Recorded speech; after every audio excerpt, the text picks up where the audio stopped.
तो भाई लोग, एक ऐसा कमेंट है जो कि आए दिन मुझे हर एक वीडियो में देखने को मिलता ही रहता है कि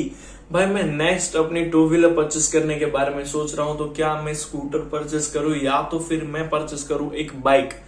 तो टेंशन मत लो, आज के वीडियो में बहुत ज्यादा डिटेल में नहीं जाएंगे, लेकिन हम कुछ ऐसे प्रैक्टिकल्स पॉइंट उठाने वाला है जिसकी वजह से आपका जो कंफ्यूजन होगा कि स्कूटर बेटर है आपके लिए या तो फिर बाइक, वो मैं 101% क्लियर आउट कर देने वाला हूं। तो हेलो एंड वेलकम दोस्तों, मैं हूं आप सभी का होस्ट साहिल और आप सभी का तहे दिल से स्वागत है आपके अपने यूट्यूब चैनल एस्पिरिट टॉक्स में। So let's get started. तो चलिए बिना टाइम वेस्ट किए हुए आज की वीडियो शुरू करते हैं। सबसे पहला पॉइंट, प्रैक्टिकल यूजेस, यानी कि आपको सबसे पहले ये डिसाइड करना है कि आप किस वजह से, आप अपने माइंड में अभी डिसाइड कर लीजिए कि आप किस वजह से जो अपनी नेक्स्ट बाइक है उसे परचेस करने के बारे में प्लान कर रहे हैं, अपने नेक्स्ट टू व्हीलर को परचेस करने के बारे में प्लान कर रहे हैं। सबसे पहले अगर हम बात करें यहाँ पे रियल लाइफ यूजेस के मामले में, तो स्कूटर लेने के फर्स्ट फायदा आपको यह रहने वाला है कि मान लीजिए कि आप अपने साथ डेली थोड़ा बहुत सामान कैरी कर रहे हो, या तो फिर आप कोई मार्केटिंग की जॉब करते हो, या तो फिर मेडिकल लाइन में हो, या तो कोई ऐसी लाइन में हो, एक्सेट्रा एक्सेट्रा। सिंपली से मैं बोल देता हूं कि जहां पे आपको अपने साथ थोड़ा बहुत सा सामान यानी कि वेट डेली ही कैरी करके चलना पड़ता है,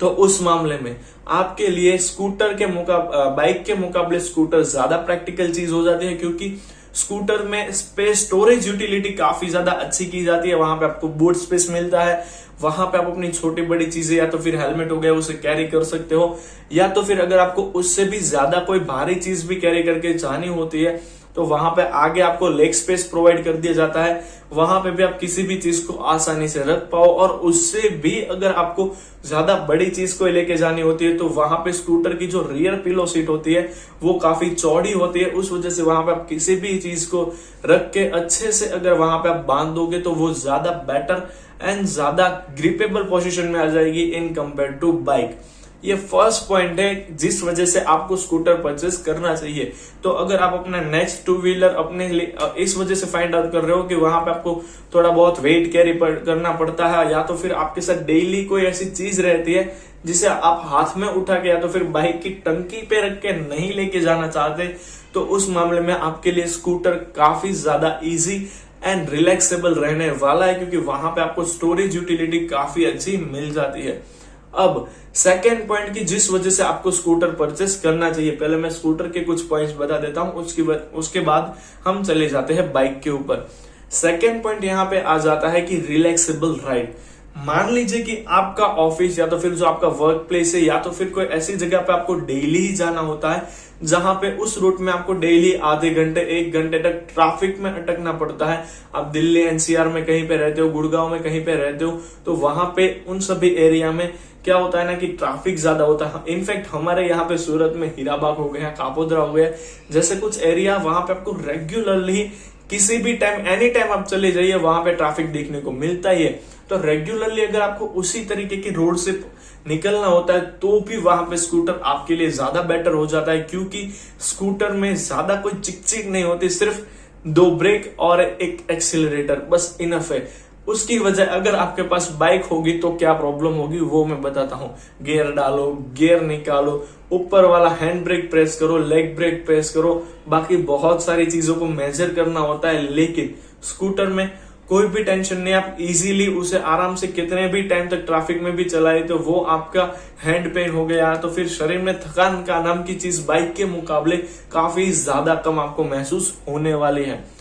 तीसरा पॉइंट कि अगर मान लीजिए आप स्कूटर कुछ इस वजह से परचेस कर रहे हो कि आपकी फैमिली मेंबर भी उसे राइड कर पाए, और आपकी फैमिली में 18 साल से ऊपर के मैं बोल रहा हूं, आप माइनर बच्चों को अगर स्कूटर या तो फिर मैं बोलता हूं इनफैक्ट बाइक चलाने ना दे तो वो ज्यादा बेटर होगा। लेकिन क्या करे भाई, मेरे बोलने से तो कुछ होगा नहीं, क्योंकि इंडिया है, सब कुछ चलता है, ऐसा ही यहाँ पे मेंटेलिटी है। तो भाई अगर आप इस वजह से परचेस कर रहे हो कि आपके घर में जो बच्चा है या तो फिर लेडीज है और या तो कोई बुजुर्ग है, वो भी स्कूटर को काफी ज्यादा इजीली चला पाएंगे। उन्हें अगर नहीं भी आता तो स्कूटर सीखने में उन्हें कोई ज्यादा दिक्कत नहीं होने वाली, क्योंकि वहां पे कोई ज्यादा चीज ही नहीं होती। जैसे कि मैंने आपको बोला 2 ब्रेक और एक्सीलरेटर, बात खत्म। इन 3 चीजों पे आपने कंट्रोल कर लिया तो ज्यादा कुछ आपको करने की जरूरत नहीं पड़ती। तो ये 3 ऐसे मेजर पॉइंट थे कि जिस वजह से आपको स्कूटर परचेस करना चाहिए। अब मैं आपको 3 ऐसे और मेजर पॉइंट बताऊंगा जिसकी वजह से स्कूटर ना परचेस करते हुए बाइक परचेस करनी चाहिए।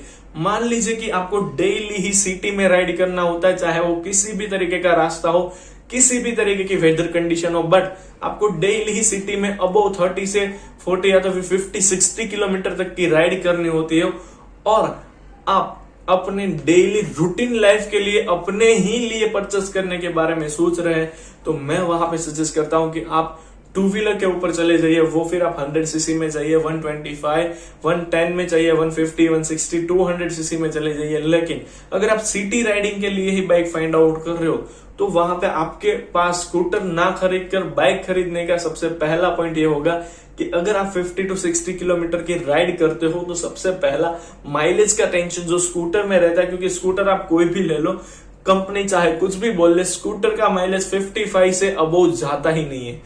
अगर आप बहुत ही अच्छी तरीके से चलाओगे तो मैक्सिमम आपको 60, बस खत्म। ये पर्सनल एक्सपीरियंस है, मेरे पास जुपिटर भी है, हीरो ड्यूइट भी है, हीरो की मैस्ट्रो भी है और साथ ही साथ मेरे एक दोस्त के पास होंडा ग्राजिया भी है। किसी में भी इतना ज्यादा माइलेज नहीं मिलता। और इनफैक्ट एक्टिवा की ही अगर हम बात कर ले तो मेरे जैसे कुछ अगर रश ड्राइवर मिल जाए तो वो मुझे, मेरे दोस्त की मैं चलाता हूं भाई साहब, 45 से ऊपर माइलेज ही नहीं देता। हालांकि वो मेरी गलती की वजह से नहीं देता, बट बाइक में अगर आप माइलेज प्रॉब्लम फाइंड आउट कर रहे हो तो वो वहां पे बाइक के साथ सॉर्ट आउट हो जाएगा।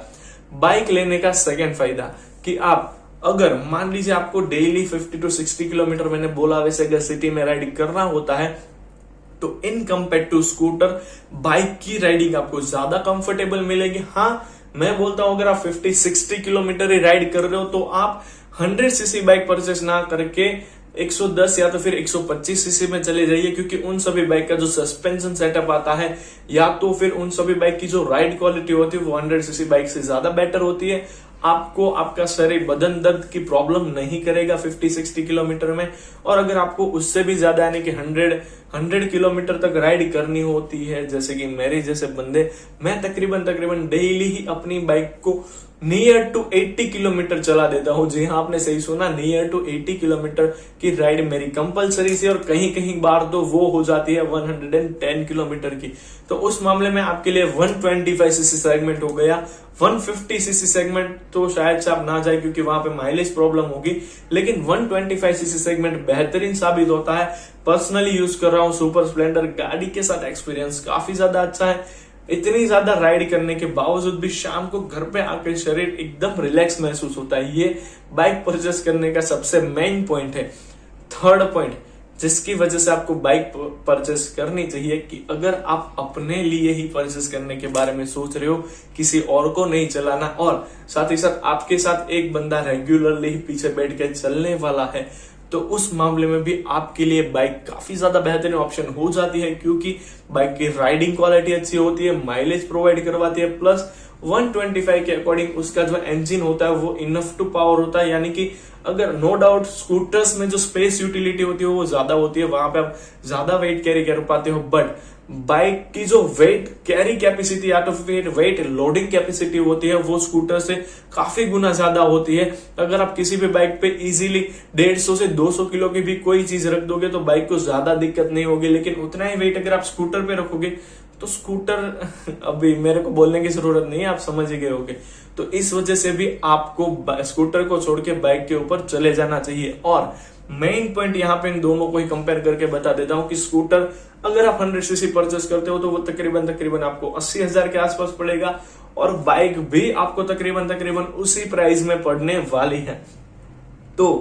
भाई अब सीधा कंक्लूजन, पर्सनल यूजेस के लिए परचेस कर रहे हो, माइलेज ज्यादा चाहिए और साथ ही साथ अच्छी राइडिंग क्वालिटी चाहिए, तो आपके लिए वहां पे बेहतरीन हो जाती है बाइक। और अगर आप चाहते हो कि आपके फैमिली मेंबर्स चला पाए, या तो फिर आप डेली थोड़ा बहुत वेट कैरी करने चाहते हो, अपने साथ रूटीन वर्क में थोड़ा सा वेट आपके साथ हमेशा रहता है, कोई ना कोई चीज होती है, तो उस वजह से वहां पे आपके लिए स्कूटर, और इनफैक्ट अगर आपको हैवी ट्रैफिक में भी ड्राइविंग करना होता है 30 to 40 किलोमीटर, तो उस मामले में भी आपके लिए स्कूटर काफी ज्यादा बेहतरीन ऑप्शन हो जाएगा। तो ये मेरे नजरिए से कुछ मेन पॉइंट्स थे जो मैंने आपको समझा दिए। अभी भी आपके मन में अगर कोई क्वेश्चन हो तो आप कमेंट बॉक्स में पूछ सकते हो, मैं आपके क्वेश्चन का 101% आंसर करने की ट्राई करूंगा। So thank you friends for watching this video till two the and I hope that कि आपको वीडियो पसंद आई होगी।